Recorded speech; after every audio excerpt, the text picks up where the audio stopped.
ஏங்க இன்னைக்கான வேலையெல்லாம் முடிஞ்சுங்க. சரிங்கய்யா. ஐயா நாளைக்கு ஒரு நாள் லீவ் வேணுங்கய்யா. ஏங்கய்யா என்னாச்சு? இல்லைங்க என் பையனையும் என் பேர பிள்ளைங்களையும் பார்த்துட்டு வந்துடுங்கய்யா.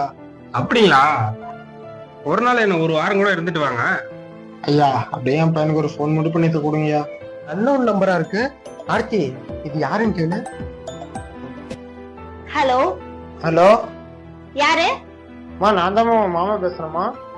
ஹலோ ஹலோ ஹலோ ஹலோ ஆ சொல்லுங்க. என்ன மா உங்களை எல்லாம் பார்க்க வரலான்ட்டு இருக்கிறோம்மா. வேலை விஷயமா வெளியூர் வரைக்கும் வந்திருக்கோம். நாங்க வரதுக்கு நாள் ஆகும். மா அப்படியே என் பையன் இருந்தா ஃபோன் கொடுமா. அவரு அங்க கொஞ்சம் பேசிட்டு இருக்காரு, அப்புறம் கூப்பிடுற வைங்க. சோ என்ன ஆர்த்தி, மறுபடியும் அதே நம்பர்ல இருந்து போன் வருது. இரு, நான் பேசிட்டு வரேன். ஹலோ ஹலோ கண்ணா நான் தான் கண்ணா அப்பா பேசுறேன். சொல்லுங்கப்பா. எப்ப கண்ணு வீட்டுக்கு வருவீங்க? நான் வீட்டுல தாங்கப்பா இருக்கேன். கண்ணு இப்பதான் கண்ணு உன் பொண்டாட்டி வெளியே இருக்கீங்கன்னு சொல்லுச்சு. அப்படியா? அப்பா இல்லைங்கப்பா, நான் வீட்டுல தாங்கப்பா இருக்கேன். ஹலோ ஹலோ கேக்குதா? ஹலோ ஹலோ ஏங்க இந்தாங்க நாளைக்கு நான் வேலைக்கு வந்துடுறேங்க. ஏங்க என்னங்காச்சு லீவ் கேட்டீங்க? இல்லைங்க இந்த காலத்து மருமகெல்லாம் எங்கெங்கயா மாமனார் மாமியார் வச்சு சோறு போடுறாங்க. வீட்டை விட்டு போனா போதுன்னு பாக்குறாங்க.